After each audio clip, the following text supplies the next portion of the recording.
Hello, my name is EvaWieprecht, and together with other talks, we created this series, The Return Home.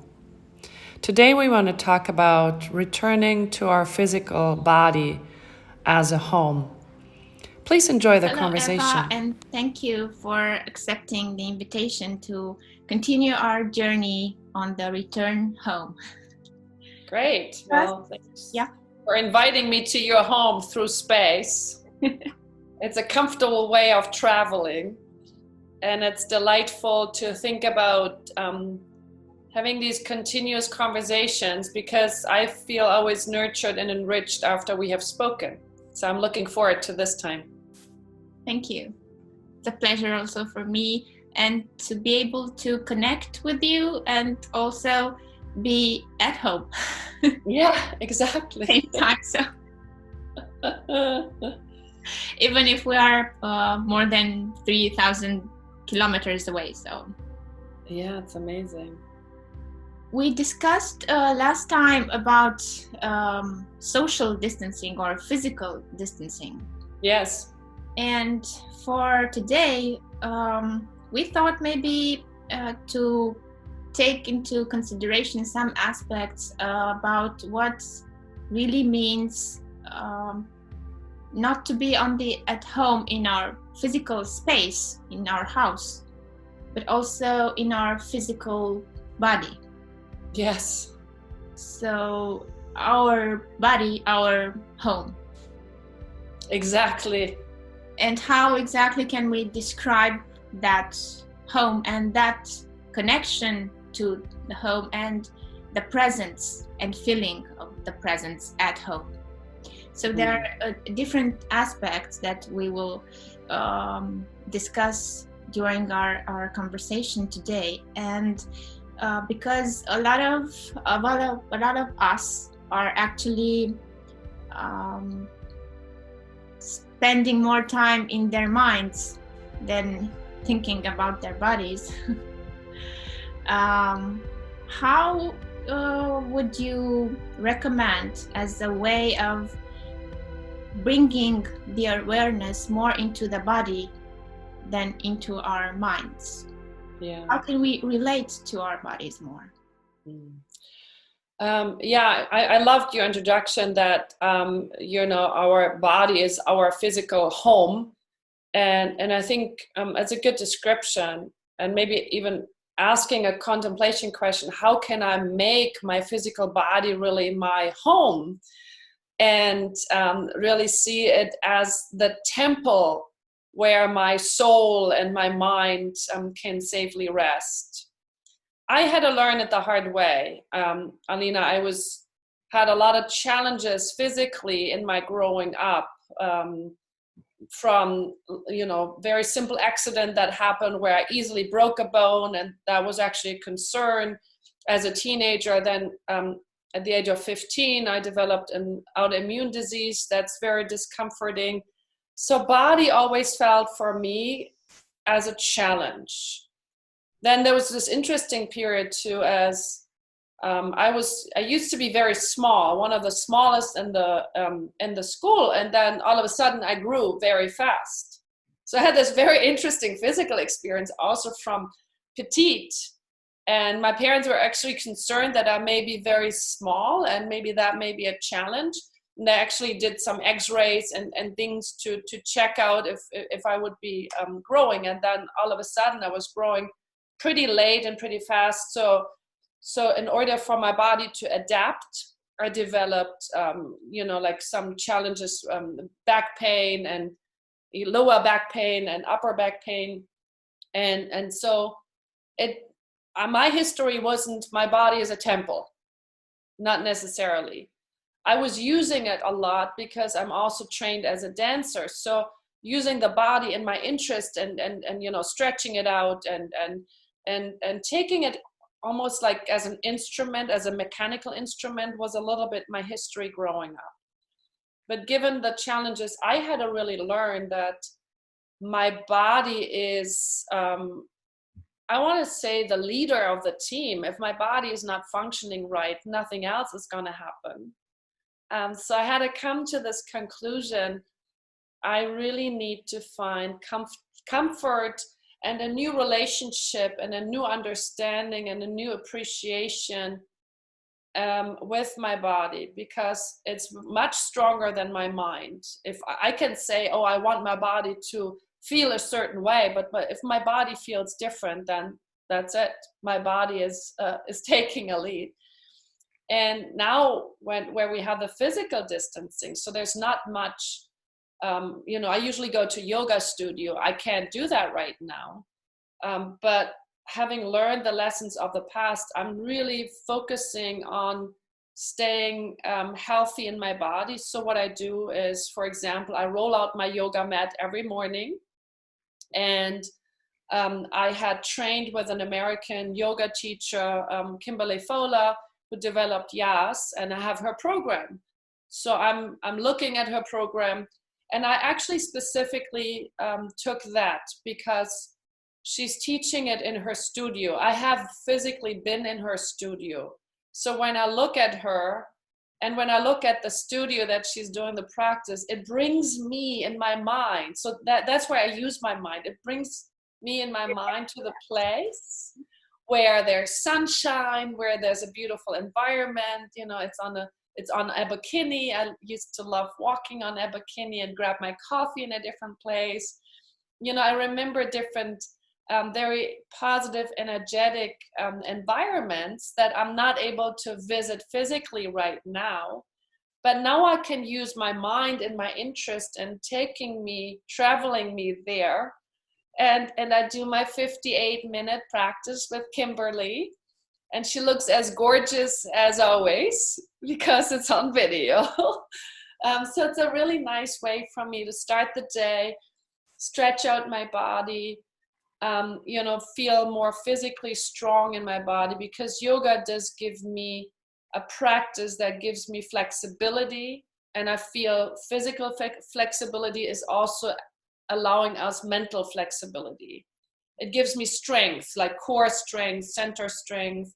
It gives me inner strength. Like when I do a warrior pose, I really feel activating my inner dignity and my inner power and my inner strength. So certain poses are so much helping me to activate an inner quality that I so need right now when the restrictions are so intense. And then there's also concerns, there's worry about the well-being, the health of my parents, the well-being of some loved ones that have been infected. So I am needing inner strength, so I'm not losing myself in the midst of all the information that has indirect but also direct impact on me, because it's part of my circle of friends and circle of life. And so I am very much and then I go for walks. We can still, with the regulations, go on walks. So I do that because I do notice I sometimes just need education from nature and have my body being nurtured by the nature environment. There's spring. So I use the springtime to have me, nurtured and stroke. I mean, what do you do? Do you have something you do? I used to also go to a yoga studio for a long time.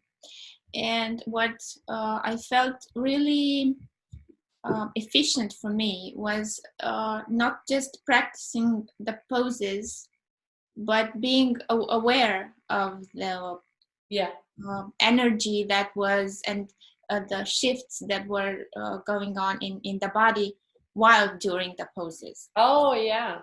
So I noticed that when I used to go to the gym a few years ago and just doing the mechanical exercises that were given by the trainer, the result was on physical level, but was not actually a connection between me and my body. It was like a prototype that I was presenting to the outside. So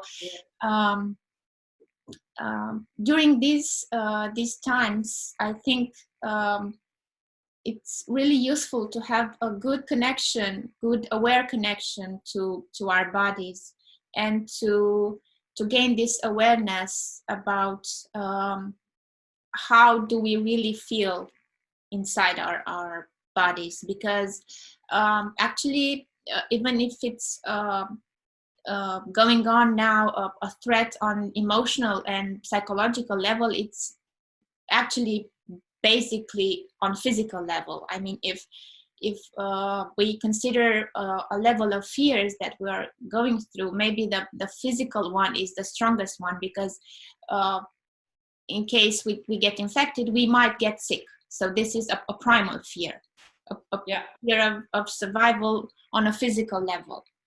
And for this, I think having a strong connection and a good level of working with a good immune system are really essential. And this was one of the reasons I proposed this topic today, because the stronger the body and the stronger our connection to the body, the stronger our immune system. Yes. And, even if we are at home and cannot practice a lot of physical exercise, I think the practice of being aware of our body could be a solution for this time. Yeah, absolutely. I think there are many ways to get to a positive relationship with our body and really make that a temple of feeling at home inside of ourselves. You know, I mean, I just shared my story was a little bit coming from an uncomfortable place and having a wake-up call to really mindfully look at myself. I mean, we could see the virus as a wake-up call, because basically I heard Bruce Lipton saying if we think of a virus, it's not a living entity. It's almost like he makes the comparison of like it's a memory stick that gets plugged in and starts to download a program. And so this could be like seen as a challenging wake-up call that is basically saying, notice your body when it feels vibrant and alive and happy and juicy. That's one of the words I like to use too. Virginia Satir, the beautiful family therapist and founder of family therapy, has used the metaphor of a fountain, that when we come into the world as babies, we're basically like this fountain that has open holes, and all these juices are just freely flowing out of us, and we're just this happy fluid fountain. In Chinese medicine, we call it the qi, the qi flow, the energy flow that moves through this beautiful body. And we have many different ways of how we're closing the holes, and then our juices, our energy is not flowing as freely anymore. Chinese medicine sees the blockage of the qi, the blockage of the energy, as the key to how symptoms or how illnesses gets created. And when we have restrictions like these, I actually find, for me, a solution. For example, this afternoon, I'm gonna have a call with my friend Jörg. He's a Tai Chi and a Qigong master. And what we love to do, and I'm not very good at it, so I need a little bit of support. So we have a two people class on the same media, and we practice Tai Chi and Qigong. And one of the core practices, and then we unpack a few more others, is a nature exercise. And it's basically connecting with very simple movements to water. So I'm opening my arms and almost like a swimming gesture, and I'm doing a movement that is me swimming through the waters, through the ocean. And then I take my hands and I almost breathe in a wave of the waters. And then the second element is lifting up to the heavens. So I'm lifting my arms up, and I extend and stretch and get the connection to the heavens, to the air. We all need fresh air these days, so I can imagine that. And then I extend my hands from the palms to the outside, and I embrace nature. So nature is embraced through me, and allow nature to embrace me. So I take nature in my heart, and then palms go down. And then we kind of squat down and we go into the soil, into the earth. And then down we let Mother Earth, nature, nurture us again. So that's one of those little, very fluid, simple, it's almost like a nature prayer or something like that. And I love doing it. And when we do it behind the screens together, I can see him. I've done it with him again. It's a similar idea. I feel like we're in the same space. And then it helps me to bring fluid connection into my body. And I feel a lot more alive. I feel a lot more vibrant then. And I feel a lot more healthy. And I think we really need to boost our immune system and stay fluid and connected. Yeah, this is a very powerful exercise, yet very simple in its essence, but very, very powerful, that connects us not just with the awareness and the energy of our body, but also with nature. And even if we are at home, the elements and the energy of the elements of nature that we allow to flow through us, and we connect with them. We don't really need to be in the woods or in a park to practice this exercise. Anyone can practice it in their living room or in their space. Well, here's the thing. The Chinese actually believe that imagination has 80% of the impact of the well-being. So if I can, if the movement that I physically do, which are really happy and healthy for my body. So I do something for my body, and that's really good for me. I keep the energy flow. I feel more vibrant. It's supporting my immune system. It's activating a positive state. I mean, it has a lot of different qualities on many levels. And then the additional one is I entertain my mind unless it goes to some other zone, with this idea of connecting to the images of the elements. So I've been by the ocean, so I can imagine a specific ocean that I may be standing right now.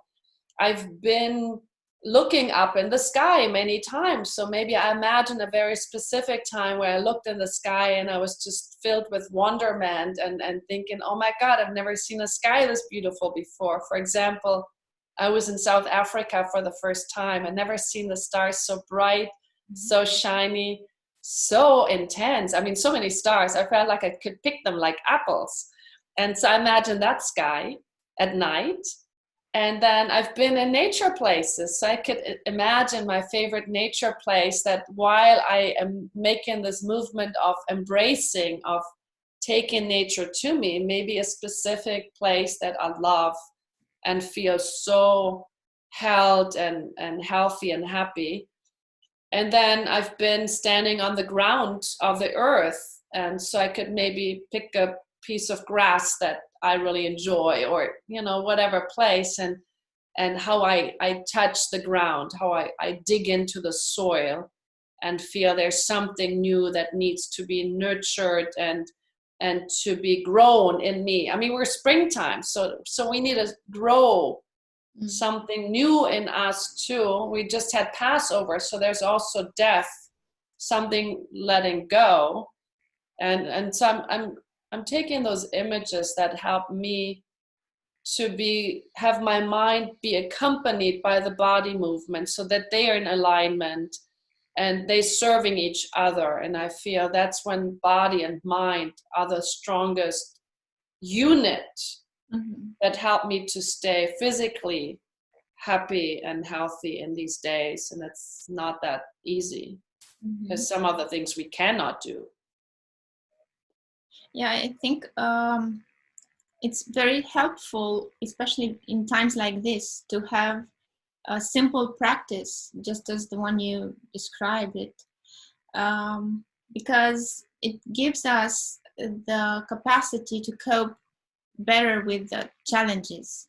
Yes. And it helps us to have a better connection with our bodies, which may be or may not be affected by this virus, but for sure, at some point, we all have some sensations in our bodies that we find not very comfortable, to say the least, at least. So maybe at the beginning, we may sense something, a discomfort, and if we allow it to happen by itself without our attention or our conscious awareness, it may develop into a symptom.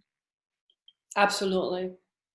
How can we start to have a conversation with this kind of sensations or with this kind of symptoms, or at least to notice them and understand their message to us?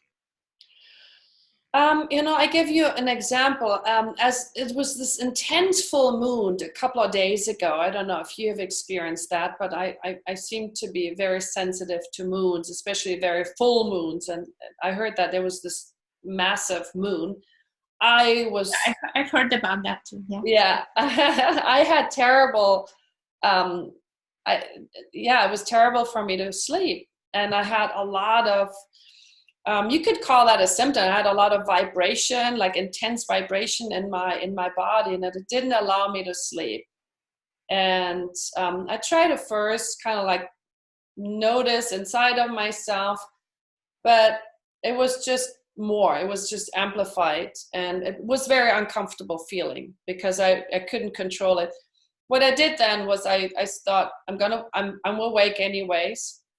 So let me start moving the energy. And I began with the Tai Chi movement I was just talking about. So I wanted the symptoms or this discomfort to give it a direction. Because I usually know when I start to do simple movements that will allow to use what's already happening, but direct it in a wanted direction.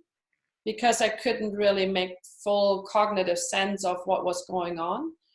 And so I was using some of those body movement that I've been practicing usually in the mornings, and I was using that at night as well. And after I've done that and directing the energies, I was then starting to sit down and allowing myself to go inside and just create like a space of connection with my inner experience, to say, I'm sensing there's all this energy. I really don't know what that means, but I like to listen. I like to connect. I like to understand deeper and better what that is and what's asking attention. It's almost like sitting with a question. Who are you? What is this about? What do you like me to understand? As if I'm sitting with another person and trying to understand this.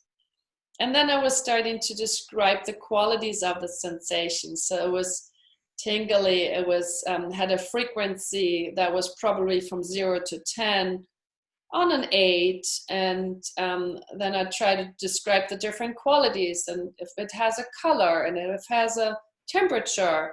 So trying to, almost like a detective, reading the signs that are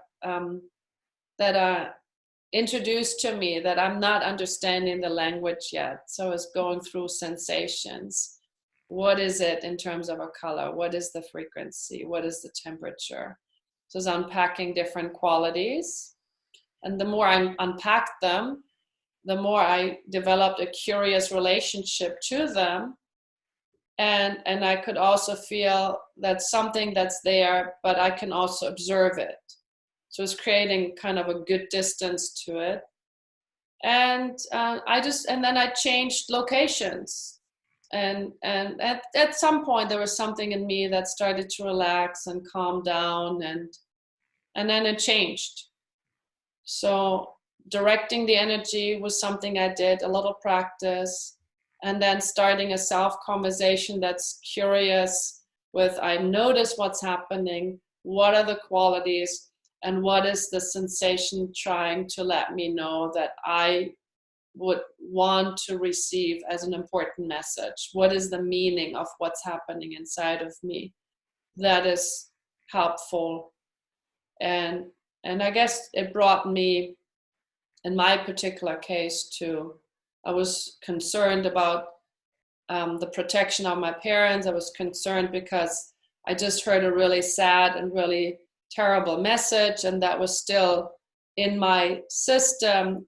So I think it was a digesting process of letting go and what life means. So it was a lot about vitality. And so I got my own personal message out of this experience then. But key is relationship. Key is listening with curiosity and meeting, and going from calling it a symptom to unpacking the qualities underneath, I guess. Mm-hmm. So when we start to feel something uncomfortable in our bodies, just to accept that sensation and curiously try at least to establish a relationship with that sensation, with that symptom, that feeling that is manifesting through our bodies, would be one way of coping with that uncomfortable sensation. And then also starting up dance, let's say, even moving the body, and see how it changes and how we relate to that sensation, to that feeling, and maybe also consciously have some meaning of its message, or if I understood that correctly. Yeah, totally. I mean, I see whenever we call something a discomfortable feeling or symptom, a problem that physically manifests, I see that as a way of a red light. There's something out of harmony in me. There's something also, in a neutral way to say, something in my body that's seeking specific attention. Because how do I know? Because that's the most thing that's present. So in an interesting way, it's also almost like the body is inviting me to become present, because the body knows now the mind can go many places. A signal to pay attention. Exactly, pay attention. Here's something, here's something in your hip, or here's something there. So the first relationship I create is there's something that's asking me attention. The body invites me to become present with what is, and not with what may be or what has been in the past. So it asked me to become present. And then I find it really helpful to get to a place where I can develop a curious relationship with whatever is present in my body, because I see it as a red light signal telling me something is off balance. Please pay attention here. But sometimes when the symptoms are really, really intense, I need to first work a little bit, maybe physically, to shift the energy, to move it, to carve it, to direct it, so that I get in the place of having a conversation. Maybe breathe at first. Breathing is a good one too. Yeah, always good. Definitely. Okay, so one last thing for our talk today. What would you recommend to somebody who is not trained in any practice, does not have a, meditation practice or yoga practice, or doesn't do any other types of body awareness exercises? What would be a way of getting to their bodies, of becoming aware of their bodies, and trying to get out of thoughts and perceptions and fears that are, as we all know, more than 99% of fears are imagined, are not real. They will never happen. Yeah, that's true. I think it depends on priority and, what floats your boat, what really is something that speaks to you, because my yoga practice may be horrible for somebody else. And it's not about the practice itself. It's usually about, what gives you connection to your body. And that may be very different to different people. I think a very simple one, if you enjoy, rocking out, you can put on your favorite song, search on YouTube, or whatever channel, and put your favorite song on and start dancing like nobody's watching. Oh, that's the case right now, right? We're all with our family, nobody's watching. So one could be just like put on some music, make it really loud, and start to dance. As nobody is being with you. You could really just take maybe a specific time and then allow yourself to breathe consciously a few times. And the way you want to do it maybe is place your hands on your belly and really help your belly to breathe deeply. Most of us do pretty shallow breathing up here in the chest, and so you could practice every time I'm breathing in, I'm expanding my belly. So I push my belly into my hand and then I relax. And so that you practice conscious belly breathing maybe 3 times, maybe 4 times, maybe 5 times. Just very simple. So placing your hands on your belly, and then every time you breathe in, you expand the belly center. And that could be one practice. Another one could be that you just scan your body from toe to head. Now I'm aware of my toes. And then you just put your attention to your toes. And then from there you climb up all the way to the top of your body. And you just start to describe the different parts of your body. That's like a simple body scan. Now there's a lot of, on the online, there's a lot of invitations for participating in meditations or participating in maybe Tai Chi practices. So I could use that. Mm-hmm. And a very simple thing you could do is when you wake up in the morning, maybe say hello to your body. Hello, body. I'm awake. How about you? You are awake too? Great. Now that you're awake and the 2 of us are awake, how about I put my attention inside of you and sense what's most present right now. And you just kind of curiously describe what your body feels like.